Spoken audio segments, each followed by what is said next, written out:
Good evening, and welcome to the Mount Aloysius Theater Department's production of Lockdown, an evening of 10-minute plays by David L. Williams.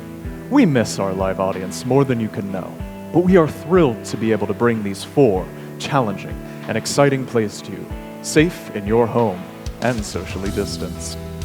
Please, go ahead, silence your cell phone, dim the lights, sit back, and enjoy Lockdown. Under Protest. Cast of characters. Alexandra, a woman in her late 20s. Lucas, a government official in his 30s. Place and time, interrogation room, afternoon. Alexandra is sitting in a chair, wearing a long coat. She is whistling a slow tune to herself. After a bit of this, Lucas enters, carrying a clipboard. You know why you're here? I'm under arrest, Good. but I don't know why I'm under arrest. For protesting. Yes, well, that's a mistake. And if I told you that we don't make mistakes? Then I would tell you that you've now made 2. Alexandra, it will simply be easier for you to admit that you were protesting. I was going home from the grocery store. If there was a protest, I was not a part of it. I don't even know who was there to protest. You didn't have a grocery bag when they brought you in. They didn't have what I wanted at the store. And what was that? Artichokes. They're out, so I went home. Here's what I think happened. I've told you what happened. I didn't have any signs. I wasn't shouting anything. Let me finish. Good. You heard that the Deputy Prime Minister was taking a tour of the area near your home.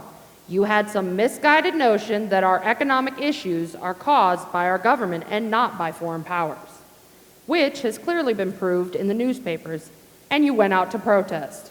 And how did I protest? You did what all of those we arrested were doing. You clapped. What? Don't play dumb. We see the same things you do. Nothing is hidden from us. People know they are not allowed to wave signs or shout slogans, so they clap. We are not stupid. Would you like to confess? I'm warm. I'd like to take off my coat if that's all right. Certainly. Get comfortable. Thank you.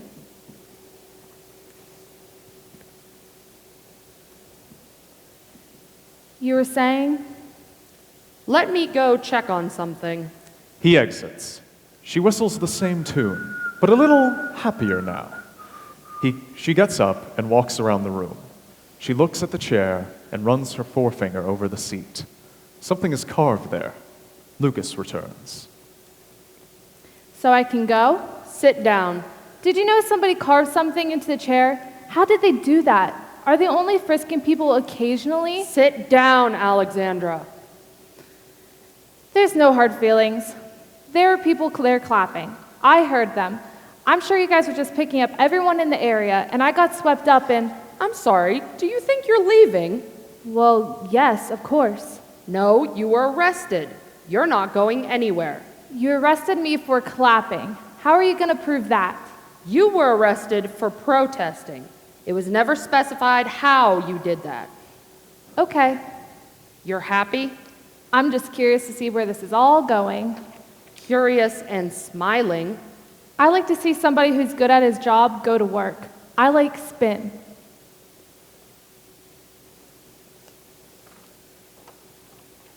Recognize this address? Sure. Of course you do. You know where your parents live. So either you don't smile again, or I'll make sure they don't smile again. Fine. Good.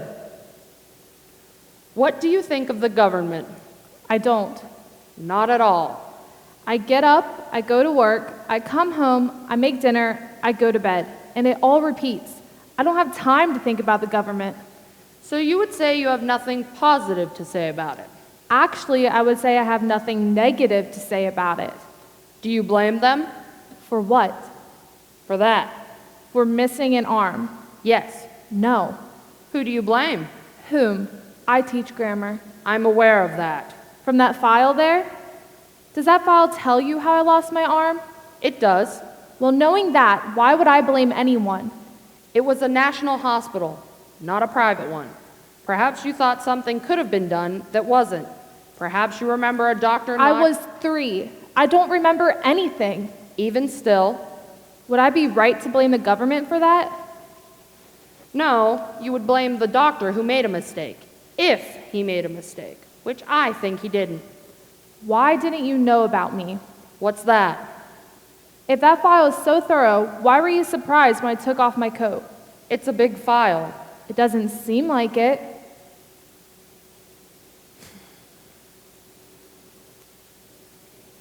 I'm thirsty. What are your plans for the rest of the day? I'm serious. I'll have someone get you some water. Soon? What are your plans for the rest of the day? I don't know. Well, they must involve an artichoke, correct? I don't know because I don't know how long you're keeping me here. My mistake. What were your plans for the rest of the day?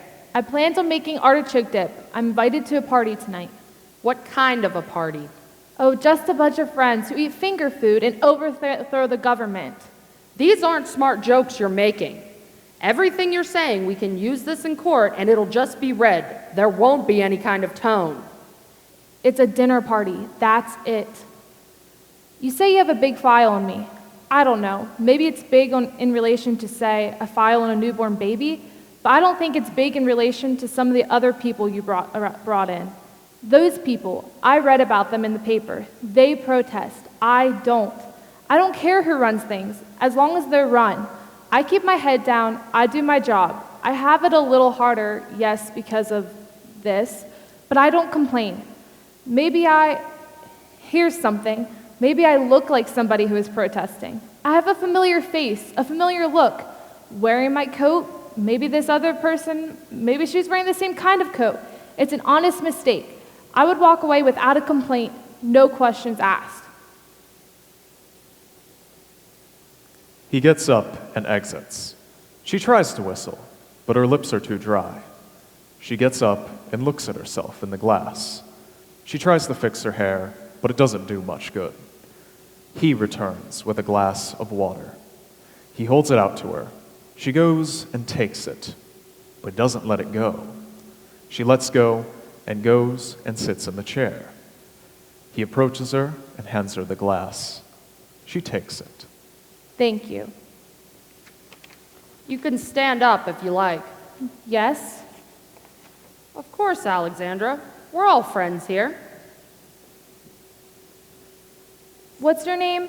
If you gave it before, I don't remember. I'm sorry. It's Lucas. Actually, I think we're from the same area originally. Oh, is that right? Then you must know the... Excuse me. He exits and returns a few seconds later with a piece of paper. So, unfortunately, you've lied to me. I haven't. You said the store was out of artichokes. This is a picture of the store right now as we speak. There are plenty. I can't. Not with the drink in my... If you were lying about that, I can only assume you'd lie about anything, including protesting. I'm afraid that all of your words can't... Those are Jerusalem artichokes. So? You can't... They're not like regular artichokes. You can't make the dish I was making with them. You need the green artichokes with the hearts and the leaves and all that. Most people call these sunchokes. They're a completely different plant. Excuse me. He exits. She takes a sip of the water and then sits down in the chair. After a few seconds, we hear Lucas yelling at someone outside the room. Then, Lucas enters. We should start over. All right. You're good with that? I mean, we could start over by not even starting, by just pretending this was not even a mistake. Confusion. Confusion isn't a mistake. It's just confusion. Anybody would be. I'm going to start over. All right. I'm Lucas. Alexandra. Nice to meet you, Alexandra. Do you like your neighborhood? You like your neighbors? Yes. Which ones were protesting? Excuse me? Which one of your neighbors did you see protesting? I wasn't really paying attention. I'd like to know some names, and I'd like to know them now.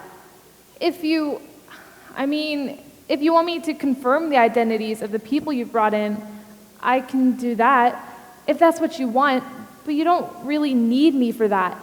I trust you guys can do that job flawlessly. Alexandra, when we make arrests like that, people flee. People run away.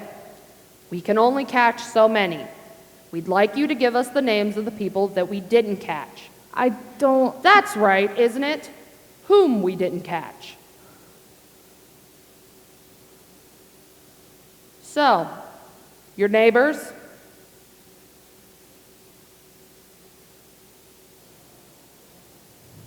Chicken Little, cast of characters, Prime Minister, the leader of a small nation, Violet, his assistant. Place and time, the Prime Minister's office, noon. In the middle of the floor, there is a large blue object, jagged edges, almost honeycomb-looking. The Prime Minister stands on one side of it. His assistant, Violet, stands on the other.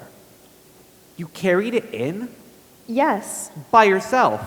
It's lighter than you'd think. You have no idea what I think. It's very interesting. You carried it in with your bare hands? I didn't have gloves nearby when it fell. And you're feeling fine. You said when it fell. You saw it fall? No, I heard it. Then you can't know for sure that it... It made a crater. Pardon me for interrupting, Your Excellency, but I feel time is of the essence here. It fell, I can assure you, it fell. Whom have you told about this? Just you, sir. I wanted to bring it to you before rumors spread, so that you could contain the information. Give it only to those you trust. Good. That's why I hired you as my assistant. You understand discretion. Thank you, sir. I mean, we'll have to tell somebody else about this. One of my science advisors. We'll pick the right man or person. Scientist. What do you think it is? I'm not really qualified to say. Well, clearly you thought it was important when you saw it. You have to have hazarded some sort of guess. I'd rather not say. I don't want you to think of me as Chicken Little, sir. I don't know who that is. Is that a singer? It's a character from a children's story. Oh, well, my wife does most of the reading to our children. Do you, Violet? Do you have children? No, sir. It's just a story I remember from when I was a child. An acorn falls on Chicken Little's head, and Chicken Little is convinced the sky is falling. And you think your estimation of what this artifact is will make me think that you're overreacting, or... What then, Violet? I need your opinion. I heard the crash of it falling, I ran outside, I looked up, and I saw that a small part of the sky was black. A part that was shaped just like that. So you're saying... I'm not saying anything, sir. You're saying that the sky is actually falling? Do you know how that sounds? Yes, which is why I'm not saying it. You're mistaken. Sir, all due respect, I haven't said... Your thoughts are incorrect then. You'll find out that you saw a black cloud on the horizon at the same time you happened to come across this piece of ice or something from a plane that was flying overhead. It's all coincidence, and you've let your imagination run wild. That's what's happened, Violet. Yes, sir. She goes to pick up the piece. What are you doing? I've wasted your time. This is nothing, so I'm getting rid of it. I'm not angry with you, Violet, but I thought you were going to tell me it was something dangerous. Nuclear, maybe. A bomb or a mine dropped from one of our enemies. That I carried into your office with my bare hands. But your idea, I mean. How could you even really make out a black spot this size in the sky? Sir, this artifact here, this is the part that broke off.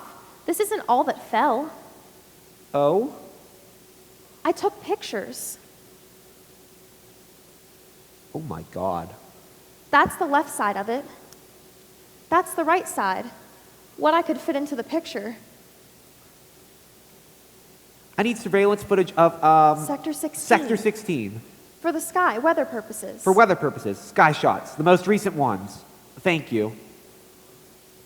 That thing is still sitting on the back lawn of this building? It's embedded in the lawn. Then why am I not seeing it? Because I understand discretion. We had a tent we used for festivals. That's what's covering it right now. You didn't think that a giant striped tent would arouse suspicion? I'm asking a question, Violet. You don't think a giant striped tent would arouse... Not as much as a piece of the freaking sky falling would. Sir? I'm still not convinced. Ring, ring, ring, ring, ring, ring, ring, ring. Yes? Thank you. Holy shit. Whom should I inform? That the sky is falling? I don't know. My chief science advisor, the head of the church, my wife to wake me up from this nightmare? Whom should I inform, sir? He walks over and puts his hand on the artifact. It feels spongy. Yes, I didn't enjoy that part of carrying it over. It was like holding on to a giant mop head. I welcome your opinion on this. I'm not a politician. I don't know, sir. Well, of course you don't know. Nobody knows. I'm just looking for some kind of advice here. We can call a number of your advisors, though we'd have to be careful about What which. does the story say? The children's story? Yes, this chicken says the sky is falling, and then what? Well, the chicken's wrong, sir. That's not material. That's not germane to your advice. The chicken says the sky is falling. Right, and he tells all the birds he knows, and they follow him because he's going to tell someone important, a king or a lion. Or maybe that's the same thing in the story. Then a fox meets them and tells them to follow him to the king, and they follow him into the fox's den. And then? Well, he's a fox, and they're birds, so he eats them. And the moral is, don't just take what you hear someone says as truth, because it could lead to your downfall. That's what it says? More what I've gleaned from it. There's something to be learned here. If the chicken went wrong by telling everyone when he thought something bad was happening, even though it wasn't, then I'd go right by telling nobody when I think something bad is happening, and it really is. Sir? That's the moral. That's the contrapositive of the moral. And that's equally as true as the moral. I don't think it is. I tell nobody, and I'm safe from the creature that wants to devour me. Sir? You're not telling anyone that the sky is falling? I think it's the best course of action. You may go now, and take that with you. And of course, you can't tell anyone either. What do I get? What do you get? For my silence. It's part of your job. All right, what do you want? Whatever you think is fair. I'll write you a check. No, the sky is falling. What good are banks? What good is cash? I'm not waiting for a check to clear. I'll get what I need immediately. Just because the sky is falling doesn't mean that this is the end of everything. We fixed that hole in the ozone layer, didn't we? Did we? Then it won't do me any harm to tell people that it's happening. Hold on. I don't have the cash here. Sure you do. Right in that safe. There's at least 100,000 in petty cash. I can't just give it to you. Then I'll tell everybody that... That you put a tent over it? There's cameras everywhere around here. I'm sure we could find footage of you being the first person to cover this up. All right. I can give you some cash for essentials, but I can't give you it all. Once you've left with all that money, what reason would you have to stay quiet? But rest assured, if you start talking, you'll be the first person I blame. I was trying to help. And you can do that by keeping quiet. We're not the biggest country in the world, Violet. This, I'm sure, is not just happening to us. And once it happens elsewhere, someone will lead. And I'm more than happy to say, yes, us too. It happened to us too. I'll join in whatever you want to do. But why go first? I'm sure Chicken Little was the first one that the fox ate. This is getting heavy. I'd imagine. What do you want me to do with it? Put it back where you found it. And then come back. We'll order in lunch. On me.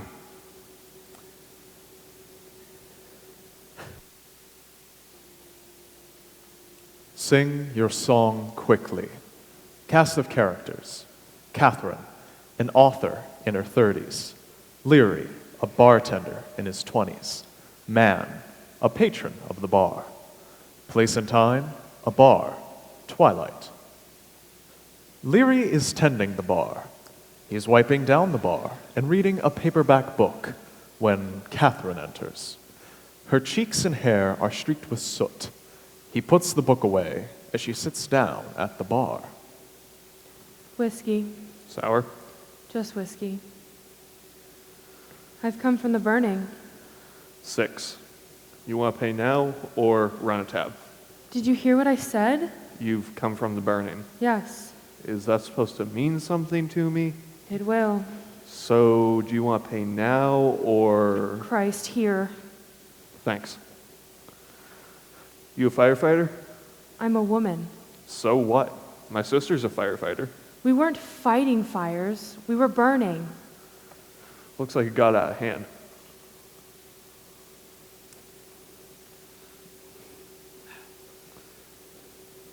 You want some water? No. I'm leaving it. It's war paint. Whatever you say.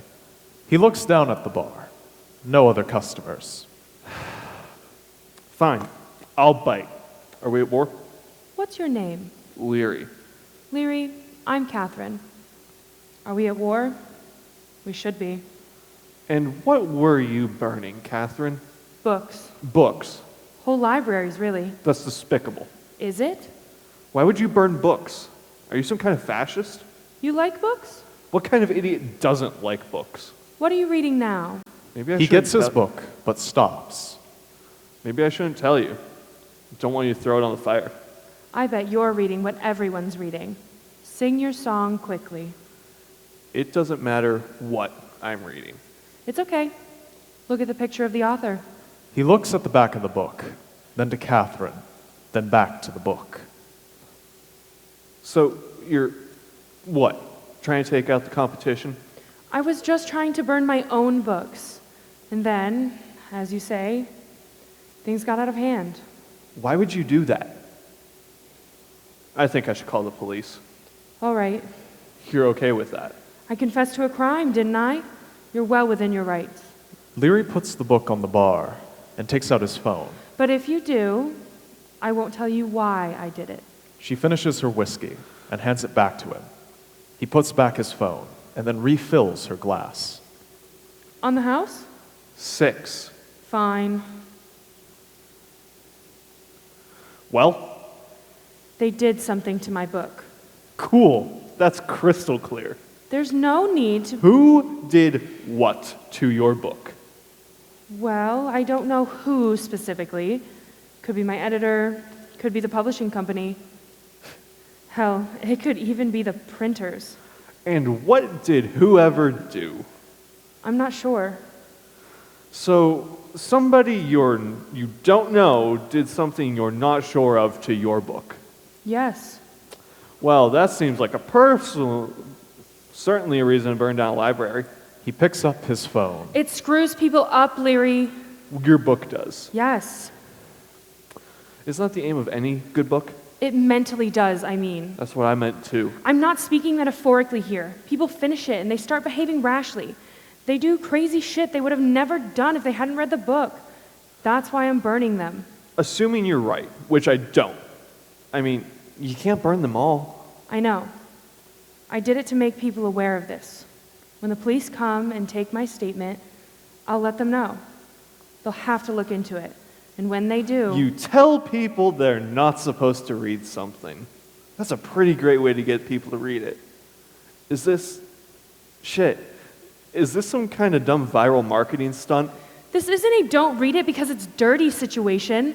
This is like telling people not to eat food that may have rat poison in it. And who's to say they're just doing it with my book? Who's to say anyone's even doing it? I didn't think anybody would believe me. I'm not even sure that's you on the cover. You could just be done up to look like the author. Another whiskey. I think you're done. And I also think you should leave, because I really am calling the cops now. Are you going to finish it? The whiskey? The book. Are you going to finish reading it? Eventually. Good luck. Hope you don't end up doing something crazy. You mean like burning down a library? Where'd you buy that book? I didn't. My girlfriend loaned it to me. You want me to call her, find out where she got it, so you can plan the spot of your next book burning? So she's read it. Yeah, she loved it. Told me I had to read it. Call her. Not to ask her where she bought it. Call her right now and say, poet, poet, sing your song quickly. Or not insects but pulpy weeds will blot out your kind. If you do it, I'll leave. Or I'll stay and sit quietly if you call the police. Whatever you want. And saying that gibberish will make her go crazy. How am I, you really expect me to believe? If I'm lying, then what does it hurt to say it to her? He thinks for a second, then hits a button on his phone. Hi, sweetie, listen. Poet, poet, sing your song quickly, or weeds, Or not insects but pulpy weeds or not insects, but pulpy weeds will blot out your kind. will blot out your kind. Does that mean something? He has to take his phone away from his ear because there is a screaming from it. A screaming that won't stop. Sweetheart, are you okay? What's wrong? What do you... And the screaming stops as his girlfriend hangs up. What the hell did you do? Not me, they. Editors or publishers or printers. What's going to happen to my girlfriend? Maybe nothing. Maybe just scream herself hoarse. Or Or she'll do something worse, which is much more likely. I need to go see if she's okay. Oh, she's not. God damn you, lady. What is all this? I think it's the start of the real burning. I wouldn't have guessed books as the instrument, but there it is. How did you know what to say? I did a reading last week. Somebody asked me how I got the title of the book. It's from a poem. And when I quoted it, half the room just went batshit crazy, each in his or her own special way. A little research later, and now, The burning. indeed. But why would anyone do this? What would be the point? Don't know. But if you were going to take over a place, would you rather incapacitate the people who don't read books or the people who do? Call the police. This needs to start. Larry nods and picks up the phone and dials. He exits. Catherine holds up her empty glass to the light and then puts it down. A man enters the bar and sits down next to Catherine. He notices the book. Oh, hey! I just read that book. It's great. Shit. The Red Light. Cast of characters. Eva, a bookstore owner, mid-40s. Charlie, housewife, an occasional writer, early 30s. Place and time. Eva's bookstore on a Wednesday afternoon. The bookstore is in a country with a powerful, intrusive government. And like every other place of business, the bookstore is equipped with a surveillance camera that occasionally takes video of the goings-on inside. Eva fidgets with a book, not really reading. She glances at the door, back to the book, then to the door again. Charlie is there. Eva goes to the door and holds the bell carefully so it doesn't ring. Charlie opens the door and squeezes her way inside. She hugs Eva tightly, and they look at each other for a moment. Eva mouths, "Love you," and Charlie smiles. Charlie breaks the hug and exits. Eva lets go of the bell, making sure it doesn't ring. She goes back to her spot at the counter and nods to Charlie, who opens the door. The bell rings, and there's an audible click, and a red light appears on the camera. Hi, Charlie. Looking for anything in particular today? Just hoping to find something for my book club. New releases are on that wall. Classics are in the back. She goes to the new release wall and picks up a book. She looks at the back cover. Eva glances at the camera, then... Beautiful stretch of weather we're having. It really is gorgeous. I hope it doesn't rain soon. The light on the camera goes out with another click. Eva goes to Charlie. God, won't it be so great to get rid of that? We have 10 minutes? 3. Maybe more, maybe less. It's random. New protocols. Are you packed? I'm completely packed. I couldn't wait. This is everything. I'm not. I've got it stashed behind the encyclopedias. Nobody goes back there anymore because of the internet. Little do they know the internet they get barely scratches the surface. I'm not packed, Eva. Oh, okay, that's fine. You have a few hours. Or you could not even chance it. Borrow my clothes until you can buy new stuff when we get there. Do we have to, It's barely a minute, Charlie. You're really amped up, huh? You seem amped up. I'm concerned. It's a tenuous time. A tenuous time. When you write about this, when you can't write about this, that's what you should call the book. and I'll sell it in a store like this. Only bigger, of course. Bad books take up a lot of room. A Tenuous Time isn't a great title, but it's a nice thought. I think we should revisit the logistics of this. Well, it's okay to be nervous. Tenuous time and all. I'm not. Changing up the plans might be safer. Changing them up how? Maybe escaping together isn't the best idea. Charlie, that's... Just let me finish. If, God forbid we get caught, then they know we're together, and our punishment is worse. If we go one at a time and only one gets caught, then, you see, it's not necessarily some sort of plan. It's just an idea. You don't want to leave anymore? Who said that? I'm talking about being careful. Well, and I'm scared too. Don't think I'm not. I've had moments, dark moments, where I just wanted to say, forget it, turn myself in. Maybe rotting in jail is better than living in constant fear and paranoia. All the more reason to plan ahead, to reduce that fear. Sure. Fine. Really? Good. That's good. It's the smartest way of doing things. Thank you for being reasonable, Eva. Of course. But only if you leave first. Is everything all right? I was wondering if you had any Faulkner? I don't have much demand for it. People talking and talking for pages, but never saying what they mean. My clientele prefers people who get right to the point. You're pushing me towards Hemingway. Well, there are some women authors. Did you know that in our glorious republic, women can write books too? Maybe your book club would like a woman's words, for a change. You're acting like a child.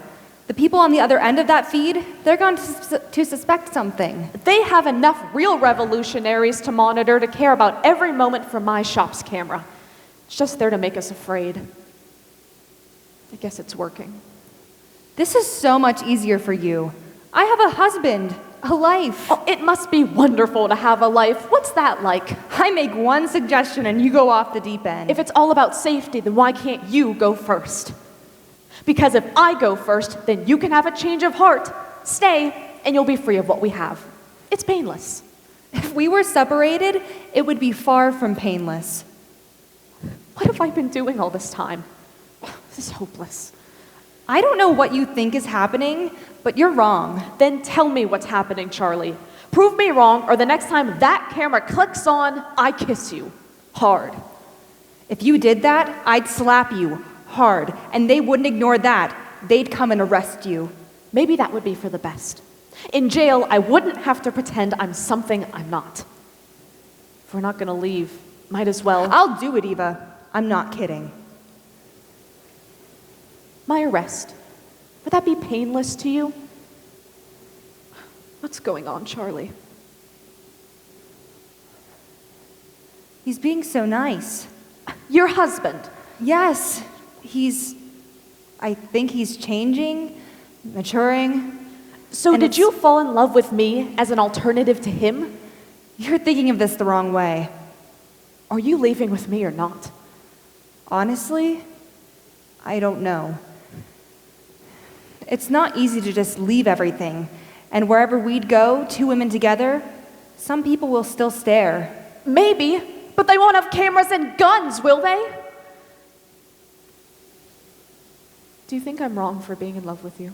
That's ridiculous. Of course not. Then why would you stay in a place that so violently disagrees with you? Shit. Are you all right, Charlie? Am I? You got a paper cut, didn't you? I'm guessing by your reaction, a pretty nasty one. Yeah. I'm sorry. I didn't mean to yell like that and disturb your nice store. It's okay. Just keep it down if there are other customers. Thank you. I forgot that loud noises trigger. How is he being nice? You don't want to hear that. He's just, more considerate of my needs. Oh, so you're back to sleeping with him? It's very complicated. Not for him anymore. Seems like he's figured it all out. I said you didn't want to hear it. He sounds great, like a real changed man. Tearing him down doesn't make me like you more. Well, how can I tear him down? He's clearly a saint. Maybe I should do you both a favor and turn myself in, free you of all your entanglements. I don't want to fight with you. But you don't want to leave with me. What, did you ever want to? Of course. Bullshit. Bullshit. You want me to say it louder so that clicks on? I'm scared of what it'll be like out there. It'll be better than this. You say that, but you don't know. I'm getting older. I don't know how many chances I have left, but I know I can't keep doing this. If this isn't my way out, then I'll probably never. I'm not saying no, Eva, but I need time. How much? If you'd let me, I'd escape with you tonight, but I can be reasonable. How long do you need? A day or two? A month. A month? Jesus! I know, it's crazy. This woman in the book goes through so much, and when you think she's clear of it all, the doctor says she has to wait a month for her prognosis, lab tests. A month?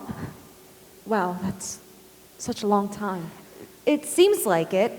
I mean, to her, of course it does, but in the grand scheme of things, it's not that long. The waiting, though. Sure, you could see it as a negative, but she makes it a month of being healthy and happy until the axe falls, or just 30 days of delay until she's for sure that she's free. With the right perspective, it's a win-win. It's not a long time. It's a month. I know you'll have to unpack and... Yes, that's why I'm upset. The unpacking. Just don't do anything drastic, okay? I don't want to have to get my books from anywhere else. A month's forever. It's probably just nerves, you know? I bet I'll be over it in a week and chomping at the bit to get going. I do like you better, you know. Oh, yeah? Of course. You're the best. How could I not? Sure. He's nice to you one night. I'm nice all the time. Exactly. I mean, not just one night, but yes, exactly. I should go. We'll figure it out, I promise. Love you.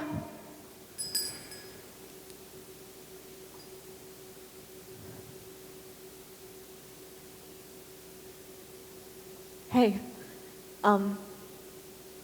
we should talk.